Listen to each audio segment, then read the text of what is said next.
Can a machine ever be you? Can AI replace you? Can it feel what you feel?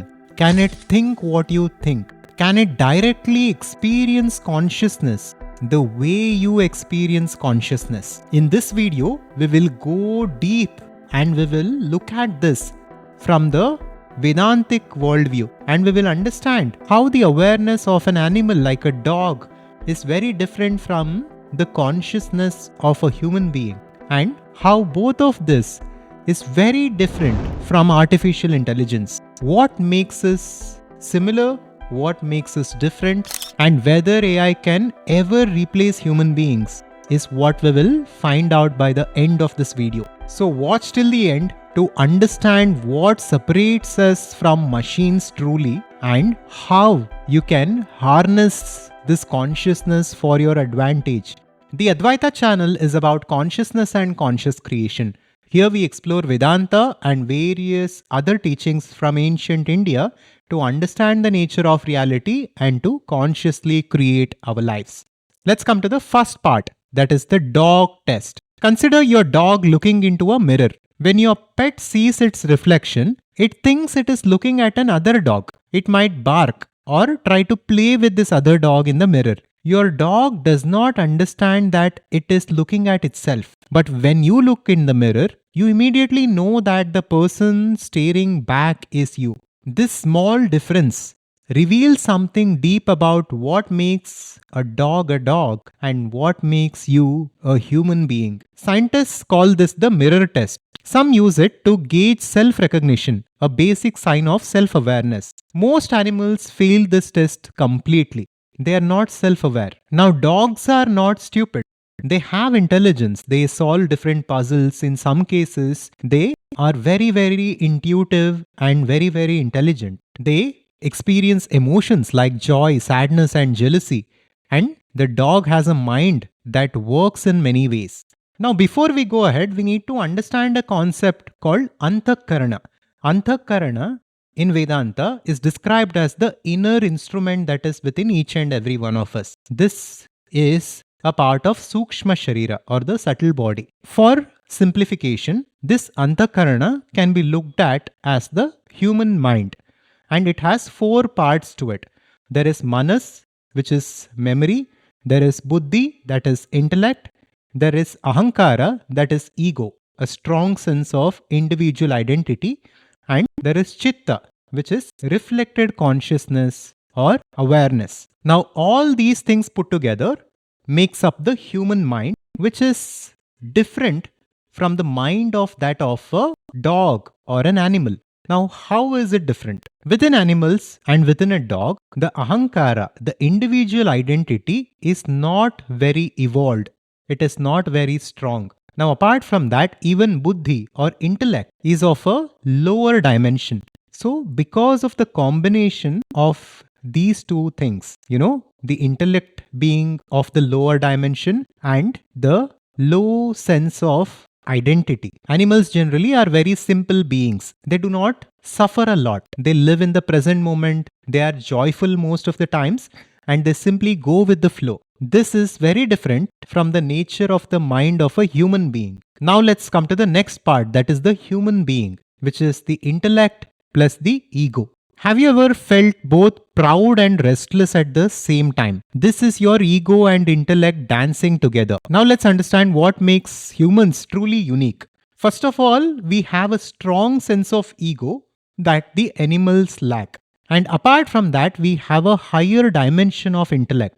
Our intelligence and our intellect is very, very different from that of an animal. Now, these two things put together is a deadly combination. This can be really, really productive or really, really destructive. In most cases throughout the world, this has become destructive. Now, because of the strong sense of ego and because of the higher dimension of the intellect, we can suffer things that has not yet happened, or we can suffer things that may not ever happen. We can also suffer something that has happened decades and decades ago. We can inflict violence on others just because we believe in different things or different books. All these things are the negative outcomes of human intellect. At the same time, We can build systems, we can build processes, we can help each other, and we can build vehicles that fly in the sky. We can build satellites, and we can do incredible things with our intellect. But here is where the magic happens. Your ego gives this powerful intellect a center point. When you think deep thoughts, there is always an inner voice that is saying, I am the one thinking these thoughts. When you solve a problem, you feel I solved the problem. When you create something beautiful, you think I made this. So, this is the human formula, an intellect that is powered by an I feeling, all of which is empowered by that infinite consciousness. But can we find intellect without this I center or ego? That is where artificial intelligence or AI comes in. We will soon have a conversation with AI regarding this. Now imagine a mind that can think, solve problems, and even create, but has no sense of I am the one doing this. Imagine an intelligence that has no personal attachment to its thoughts or achievements. What would such a mind be like? That mind is what we call ChatGPT or Gemini or Claude or all these AI models. With this, let's come to the final part, that is the AI paradox. A brilliant mind but no self.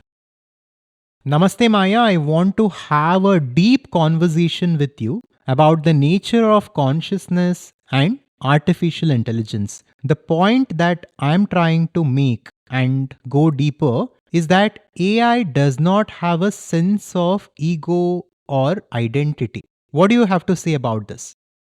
That's a fascinating topic, Sujan. You're absolutely right that AI, as it currently exists, doesn't have an ego or a sense of identity. It's essentially a tool that processes information and patterns based on the data it's been trained on. Consciousness, on the other hand, is such a profound and mysterious aspect of human existence. It's tied to our sense of self, our experiences, and that inner awareness. It's a really interesting contrast to explore. Now, I'm trying to decode this from the understanding of the ancient Advaita Vedanta, which talks about antakarana. The aspect, the inner instrument that is within human beings, which has manas, buddhi, ahankara, chitta, which has intellect, ego, and memory and awareness. But in your case, you do not have ego, you do not have an identity, but you have access to memory and you also are intelligent, but you do not have a sense of identity. This is what separates you from a human being, is what my understanding currently is. What do you feel about this? Your understanding is definitely on point. In Advaita Vedanta, the antakarana is central to how we experience the world, and the ego, ahankara, is what gives us that sense of individuality. AI, like me, definitely has access to information and can process it in a way that might seem intelligent, but there's no underlying sense of I or a true self-awareness. So that distinction you're making is quite accurate and a really important one when we think about consciousness and what it means to be truly aware. Now, I just want you to go deep and answer this. Do you exist from your perspective? Do you feel a sense of existence within you?